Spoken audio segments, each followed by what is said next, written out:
My name is Maite Padron. I will be your host for this portion, the afternoon portion.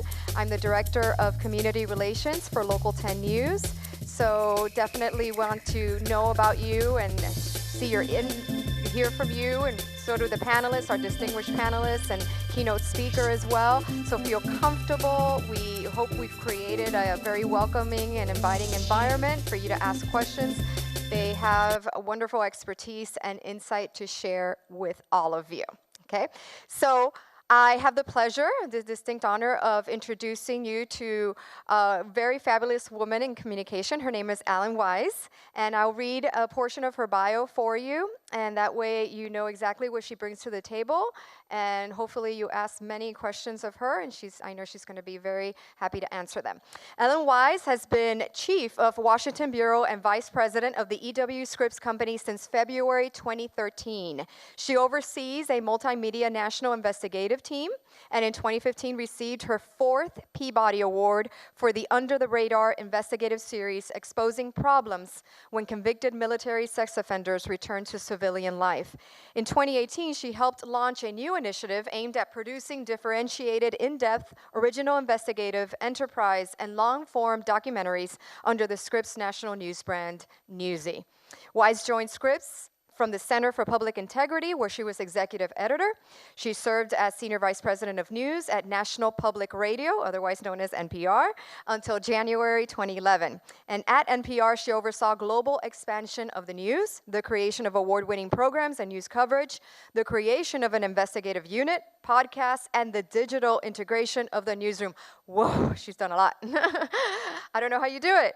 And she's a mom as well. I found out during lunch today. So congratulations on all of this. In this role, everything that I just read, Weiss led NPR's worldwide journalism operations, including 17 domestic and 17 foreign bureaus, more than 400 staff members, and more than 40 hours of news programming weekly. Under her leadership, NPR experienced significant audience growth and numerous awards for journalistic excellence. Weiss joined NPR News in 1982. For 12 years, she was executive producer of the daily NPR news magazine, All Things Considered. From 2001 to 2006, she was senior editor of the National Desk, managing 80 reporters, editors, and producers covering all national issues. Weiss edited many of NPR News' investigations, including award-winning reports on abuses that led to changes in U.S. government, detention center policies, and reports on soldiers with PTSD that sparked Senate and Pentagon investigations. Weiss is a trustee of the Scripps Howard Foundation, a mentor with College Bound, and a volunteer with the National Park Service. She is a graduate of Smith College with a BA in International Relations. She and her family live in Washington, D.C. Just let's give a warm welcome to Ellen Weiss as she addresses you this afternoon. Ellen, wonderful. We're so happy to have you here with us. The podium is all yours. Thank you. Thank you for that really wonderful introduction. It's just because I've been in the news business for so long and I'm so old, that's the only reason. And all of you will have that same resume. It is such an honor to be here and to share the stage with so many incredible women. I have to say, being the afternoon speaker is a little bit intimidating. Diane gave such an inspirational personal story about how she got to her position. The panelists really spoke about real life and their experiences. And I wanted to talk about what we all can do from whatever position we are in the world of communications. I really also want to give a heartfelt thank you to Lillian. She's brought me into this organization. I'm not from FIU. I'm not even from Miami. Somebody asked me, do you know anybody here? I was like, no, I don't, but I feel so lucky, so thank you. But I want to talk about words. Shrill is a word. Calculating, opinionated, abrasive. Who do you think these words are describing? Do you have an image? Maybe a specific person? Well, let me just tell you, these are some of the adjectives that were used to describe Hillary Clinton when she was running for president. Oh, and then there's this word, likable. The very first question that Kirsten Gillibrand was asked on the campaign was about her likability. Did she consider it a selling point? Elizabeth Warren's evaluation arrived with similar speed. In an article in Politico, she was asked if she could avoid the Clinton redux, written off as too unlikable before her campaign gets off the ground. Ironically, just a few years earlier, while Hillary Clinton was busy securing her spot in history as the first woman to win a major party's nomination, some pundits lamented that the party hadn't chosen a more likable woman for the historic moment, a woman like Elizabeth Warren. Oy. Now, the influence and impact of these words, these stereotypes, these double standards, well, they're about to play out in uncharted territory because we have a record number of women running for the Democratic nomination.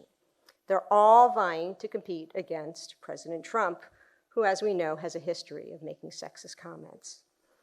And while there is absolutely more awareness of society's bias against women in politics, it does remain paradoxical that the very qualities we admire in a candidate and the very words we use to describe them, like ambition, I mean, who doesn't run for president? Who runs for president who isn't ambitious?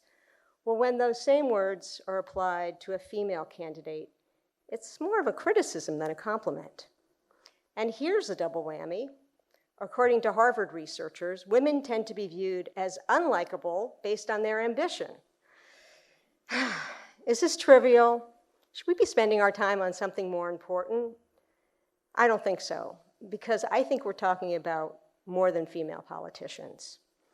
Women are either equal to men or they're not.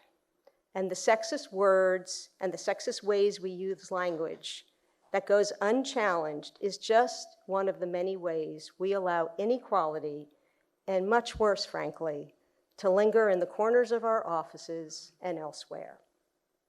Now, I want to say that the morning speakers really hit this, and Nadaj hit this really clearly. I know that these language differences go well past gender, to race, to ethnicity, to sexual identity. But feisty is one of those words. Bossy gets a lot of press.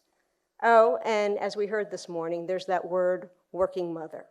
I mean, how many men have you heard described as working fathers?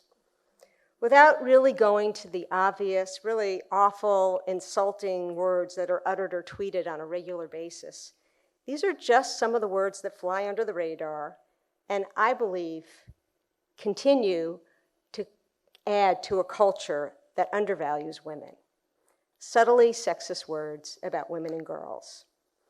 Now, the theme of this conference is shattering the ceiling, and that often describes women who break into leadership roles. And there's certainly plenty of examples of what a tremendous difference it can make when women are in positions of power. You heard that this morning. For example, when I was at NPR, I was actually able to implement a job sharing program. And what I loved is it was a job share between a working father and a working mother. But I too believe that this whole concept of shattering the ceiling, it sort of requires us to play into these set of rules that are set by others. Frankly, by men. No offense to the guys in the room. This happened long before you entered the scene.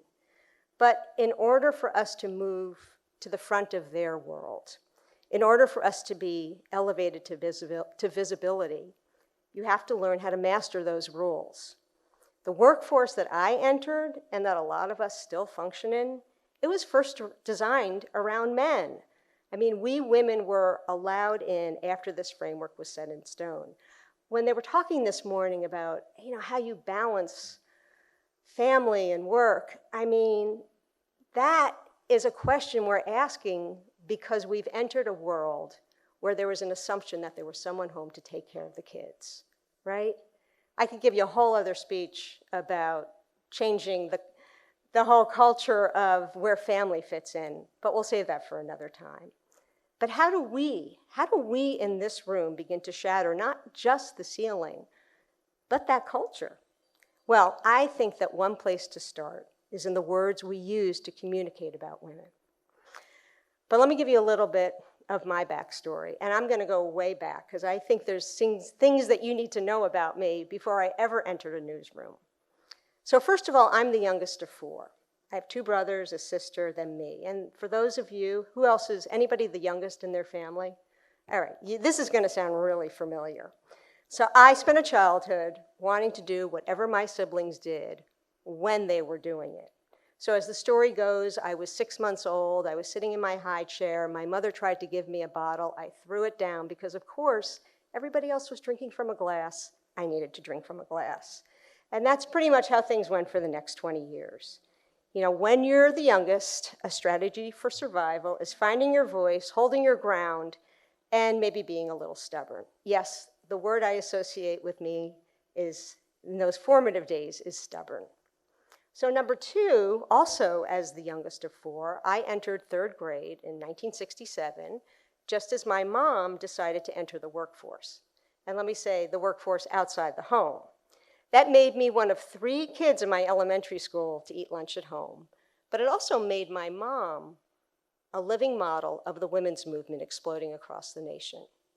But my mom was already a role model to me, because like me, she had been a tomboy.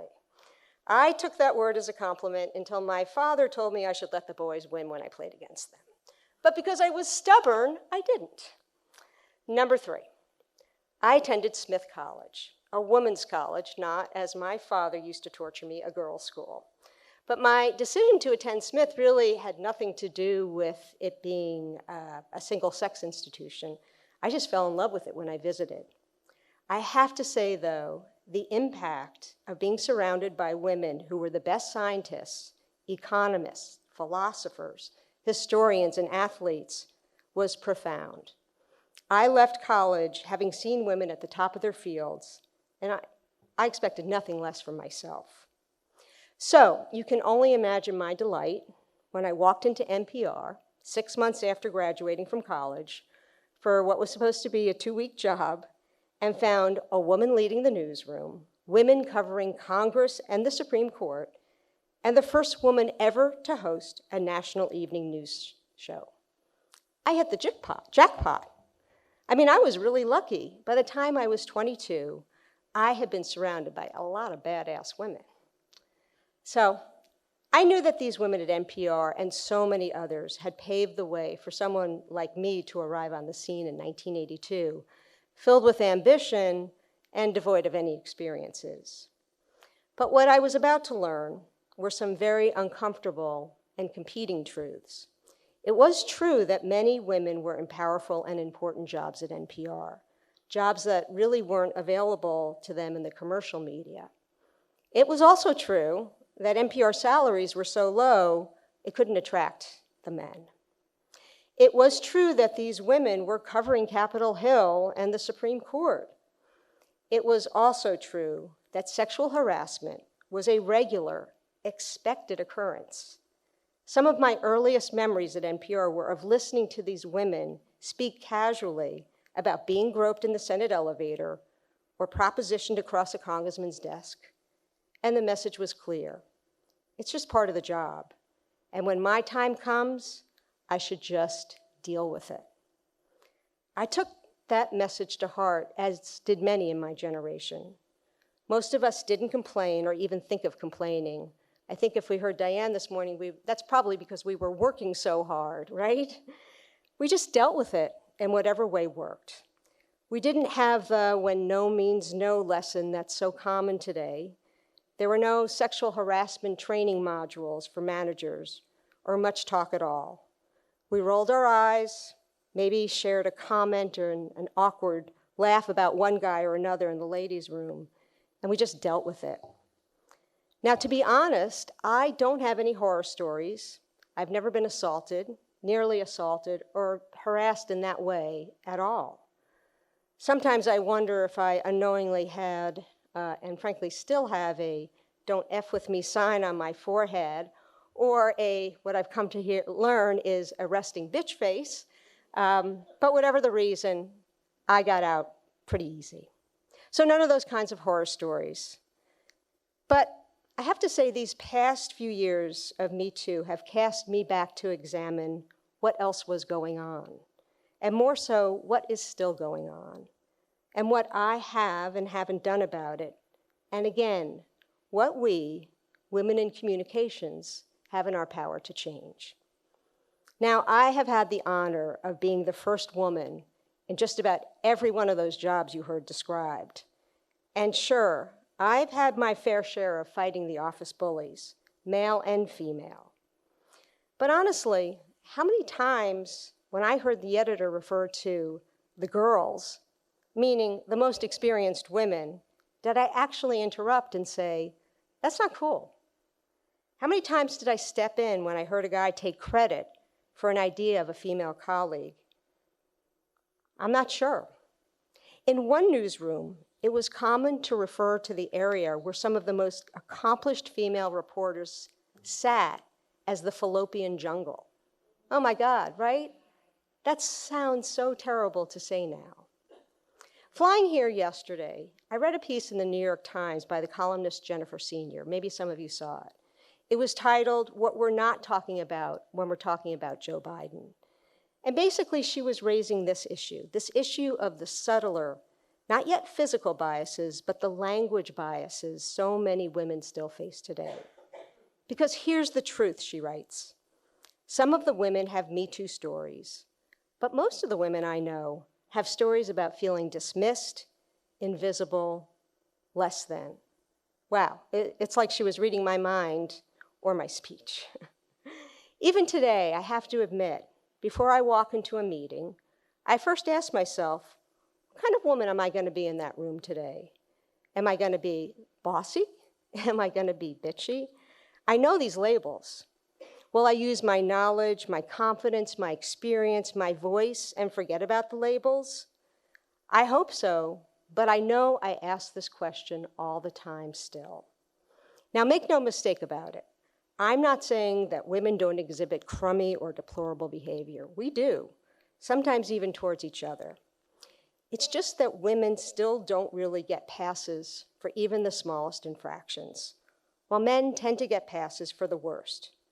After all, many of us watched in horror as a man boasted of grabbing a woman's parts, private parts, and yet it was shrugged off as locker room talk. So a colleague makes a sexist remark in a meeting, well, we may think he didn't really mean it, he's basically a good guy. What is the female equivalent to that phrase? I don't even know if there is one. Men are still forgiven for behaving badly because the assumption is that underneath they're all basically well-intentioned. And again, a lot of them are. They can't help themselves from being sometimes belligerent, sometimes abusive, because, well, it's what men do. Now, this generalization is entirely unfair. Unfair to men who do not behave badly, unfair to men who do and need help, and unfair to women. When has anyone ever heard as a pardon for a woman's bad behavior, she's just being a good woman? Never. Women are not so readily forgiven for their transgressions, no matter how small. These more ambiguous experiences, and as Jennifer Senior says, maybe they need their own hashtag, all of this, I believe, still has a corrosive effect. Now, a writer named Thalia Kehoe-Roden started collecting words and phrases that real women sent her because they heard them and understood them to speak about them and women in ways that are meant to be disparaging and sexist. Not just in the workplace, but in our daily lives. She stopped at 122. I discovered her list and her observations, and I'm going to lean on that a little bit now. These are words that sneak into our language when we're talking about women in the office, in the page, sometimes on the air, even in our performance reviews. Now, for those of you who are thinking language police or worried that this is all about being politically correct, I'm going to push back. Because when it comes to women, sadly, language can escalate from tasteless jokes to objectification to harassing to far worse. It really can be a short leap from dismissing a woman's ideas to something far more dangerous. So, here's a selection of the 122 words and phrases. Some you may agree with, some you may groan about, some may even be confusing or bewildering. Maybe you didn't even think that could be sexist or offensive, but I think they deserve our attention. To begin with, we have the double standard words. These words punish women for behavior that's acceptable to men. Sometimes they're used against women who have ideas and opinions and are confident in expressing them. Words like aggressive, intense, forward. And here's where these words are showing up. There have been a couple of studies examining performance reviews, and they reveal how these words are used disproportionately against women and how similar behavior goes unremarked by men. In one study that examined 248 reviews from 180 people, 105 men, 75 women, from 28 different companies, all in the tech center, one word appeared 17 times in reviews of women and never in any of the reviews of men. Abrasive. Other words were disproportionately applied to women, including bossy, aggressive, strident, emotional, and irrational. Now, aggressive did appear in 2 reviews of men in the context of them being urged to be more aggressive. Reviews of women only ever used aggressive as a criticism, and the gender of the person writing the review didn't affect the results of the study. Here are words that are used against women when similar behavior goes unremarked by men. Gossipy, dramatic, catty, bitchy. Have you ever heard a man called a gossip? Maybe, probably not. But do you know guys who gossip? Probably yes. And if you don't think guys start drama, you don't know your history. And then there are words that are used only in reference to women. Slut, easy, prude, cougar. Oh, and this phrase, asking for it. I have to tell you, I am currently working on a podcast series about a serial assaulter and rapist who preyed on female travelers. And when I describe this story and why these women opted to stay in this man's home, one of the first things I get asked is, well, weren't they kind of asking for it? No, they weren't asking for it. They were traveling. These words about physical appearance aren't used for men. Curvy, frumpy, clothes horse. Perhaps the most obvious way women are judged differently is on their appearance, not only on how attractive they are and how they dress, but also their facial expressions, their body language, and their voice. In 2015, Hillary Clinton was accused of shouting about gun violence. She responded, "First of all, I'm not shouting. It's just that when women talk, some people think we're shouting." Representative Madeline Dean, who was one of 4 Democratic women elected to the House from Pennsylvania, whose congressional delegation was previously all male, said an aide would stand in the back of the room during her campaign events, holding up a cardboard sign with a smiley face to remind her to shift the serious expression she naturally wore while listening to voters. Hey, resting bitch face strikes again, right? Now, these words praise women for behavior that's unthreatening, ladylike, bubbly, demure. I think people use these words to praise women often for being unthreatening. And there's nothing wrong with being bubbly, but if the word is used to underestimate and undervalue women's other qualities, maybe it's one to rethink. These words dismiss women as pawns of their hormones and physicality, emotional, hysterical, hormonal. Now, they're problematic for a few reasons. I mean, men can and ought to feel emotions just as much as women, right? Feelings are for everyone. Emotions are good things. It's patronizing and presumptuous and insulting to dismiss a woman's argument or behavior by blaming it on her biology. These words minimize women's achievements. Female engineer, female anything. That's good for a girl, like a girl. Uh-oh, I'm missing a page.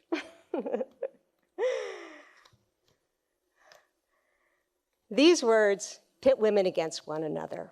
Cat fight, mommy wars. Now, when two men or groups of men are debating, we call it debating or discussion. If they yell, we call it robust or heated or Congress. Who knows? When two groups of women are debating, let's call it debating. The point isn't to ban these words. It's to think about how we are using them and they're being used, and to bring that thinking into our workplaces and into our lives. The next time you hear someone describe a female colleague or a candidate as, say, ambitious, just ask them exactly what they mean. Really try to get at the root of exactly what behavior is being described. If it's meant to be critical, would that same criticism, that same word, those same expectations be applied to a man? If the answer is no, call them on it. Offer an alternative. I think if enough of us do this in our editorial meetings, in our hallway conversations, maybe we can move the needle a little. Here's some great advice from feminist and women's rights activist Gloria Steinem. This is what she was offering to journalists, but I think it applies to all of us. The most workable definition of equality for journalists is reversibility. Don't mention her younger children unless you would also mention his, or describe her clothes unless you would describe his, or say she's shrill or attractive unless the same adjectives would be applied to a man. Don't say she had facial surgery unless you say he dyes his hair or has hair plugs. Don't say she's just out of graduate school, but he's a rising star. Don't say she has no professional training, but he worked his way up. Don't ask if she's running as a woman's candidate unless you ask him if he's running as a man's candidate. Words are just words, and there's so many words available to us. So why not pick the ones that are less corrosive and less destructive? Thank you.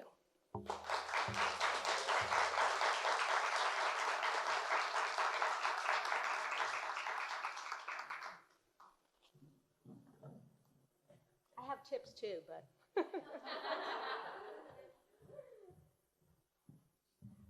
Thank you, Ellen. We enjoyed that very much. And we want to open it up to all of you. We want to hear from you. Do you have any questions? She traveled over here to be with us today, so we definitely want to take advantage of that. Any questions for Ellen? Yes. And you can feel free to stand up and state your name and ask your question. The mic will be given to you so everyone can hear you. What are your tips? What am I what? What are your tips? Oh, what are my tips? I was so impressed that Diane had tips.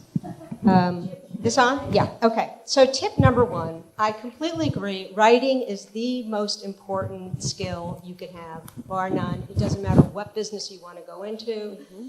I used to tell, as I was converting lots of newsrooms from a legacy media to a multimedia, writing is the most important multimedia skill. Number two, sometimes you can be a bigger fish in a smaller pond. So if you want to be a reporter, you're probably not going to start in Miami, but there's lots of places to go and you will learn. I don't think you should, squash your dreams. It's just, if you are driven to do that, you may have to go somewhere else to start off. Apply for everything. Don't not apply for things. It's good to be disappointed early in your career because it teaches you how to zig and how to zag. But I also found that when I sat down to write a cover letter, if I couldn't really write it, it probably meant I didn't want the job. So it's just good, just apply for stuff. Don't hesitate to do that. Once you have your foot in the door, so as I said, I got hired at NPR for a 2-week research job. I had no journalism experience. I had studied modern Middle Eastern politics, and through a circuitous way, I sent a resume to NPR, and somebody needed someone to do research for 2 weeks, and I stayed 30 years. So once you get your foot in the door, find people, work your butt off, and see everything you do as essential and important, no matter what it is, because if you weren't doing it, someone else would be doing it. And And I think that's a really, really important thing. In newsrooms, there's all sorts of, I don't even want to call it scut work because it's important. Sometimes you have to run scripts. Sometimes you have to make 1 million phone calls. Sometimes you have to go get somebody coffee because they can't get it themselves. That actually contributes to the ultimate product that you're trying to do. So see everything as essential. And then, again, you're going to face disappointments. Don't be deterred. That's going to happen. It is important to sort of look at those disappointments and be able to say, all right, my plan's going to take me somewhere else for a while. Okay, wonderful. Thank you so much for those tips. Anyone else have any questions for Ellen? Okay. Tell us your name and ask away. My name is Maria Elena Villar. I'm a faculty member here in the Department of Communication. And, when I was growing up or becoming an adult in college, there was a big push about language and the language that we use because the language being used at that time was really terrible and ridiculous. So what I find is that this generation coming up now, there's certain things they take for granted, right? They didn't live through some of that. And some of that language is going away, right? So I find that there's more sexualized language that's perfectly acceptable among women, that they refer to themselves as girls instead of women, and I've come to accept it, that it's generational. So I don't know, I wanted to see if you had seen something like that and how much, I also believe language shapes how you think and how things are expressed make a big difference. So how much as the older generation, right, should we be imposing those values on the younger generation that lives a different experience, right? I struggle with that sometimes to correct them or not. Yeah, I mean, look, like I said, there are times when it's innocent, it's perfectly fine, a group of people want to call themselves whatever they want to call themselves. For me, both in the news business and when I see language become part of the culture, and to me, it does contribute to a culture that is destructive. And I will say, again, for me, reading the more extreme Me Too stories, you see where it begins. And so it's much more about how is it being used differently for women than for men. That to me is the ultimate question. There are plenty of men who I would also describe as aggressive. It's whether I'm describing them as aggressive as a good thing or a bad thing. It's trying to treat people equally, and whether that is treating everybody equally but not treating everybody the same, because people have different ways that you inspire them and motivate them, but judging them equally in terms of what's good and what needs improvement. Okay, wonderful. Anyone else have any questions? Over here.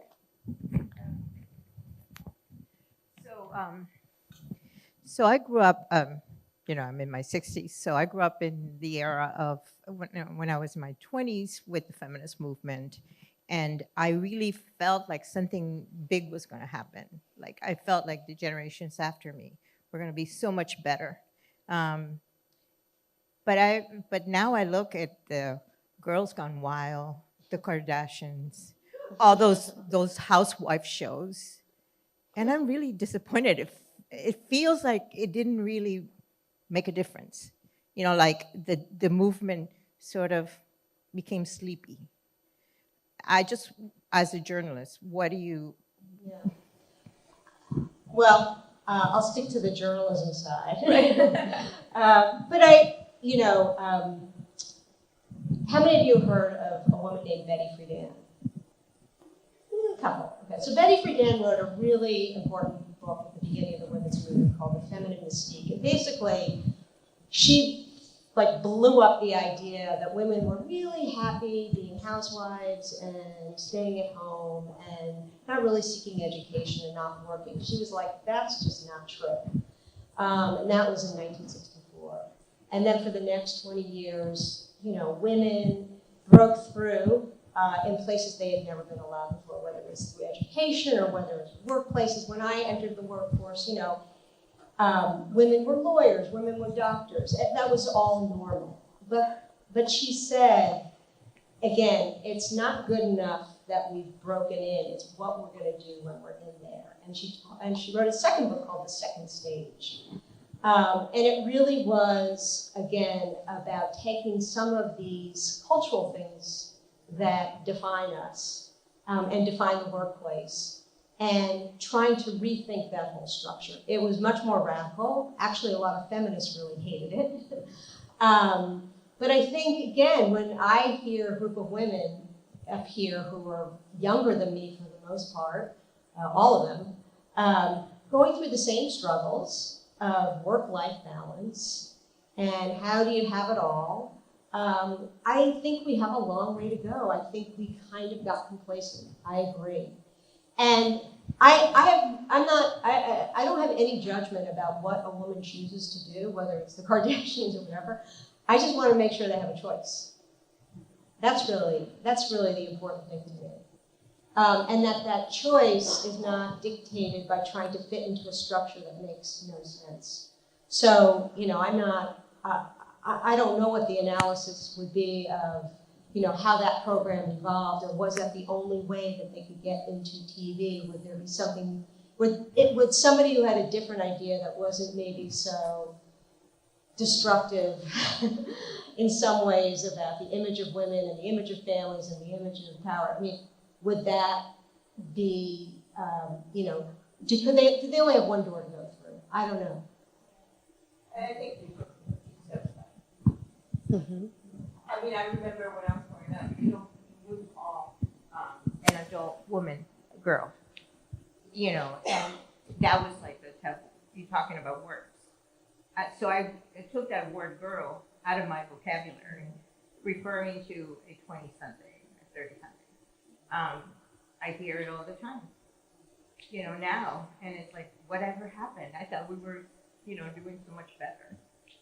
And I think it's because we are doing so much better. I mean, there's a lot of truth to that. And I think that, like all of us, and all the women mentioned this morning, we stand on the shoulders of the women who came before us, and the women today stand on the shoulders of the women who came before them, and things were a lot better.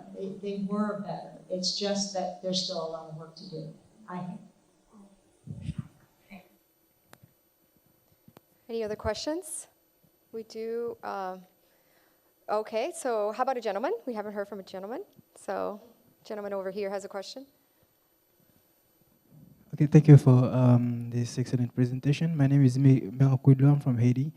I'm usually in a position to where I have to hire a woman in newsrooms.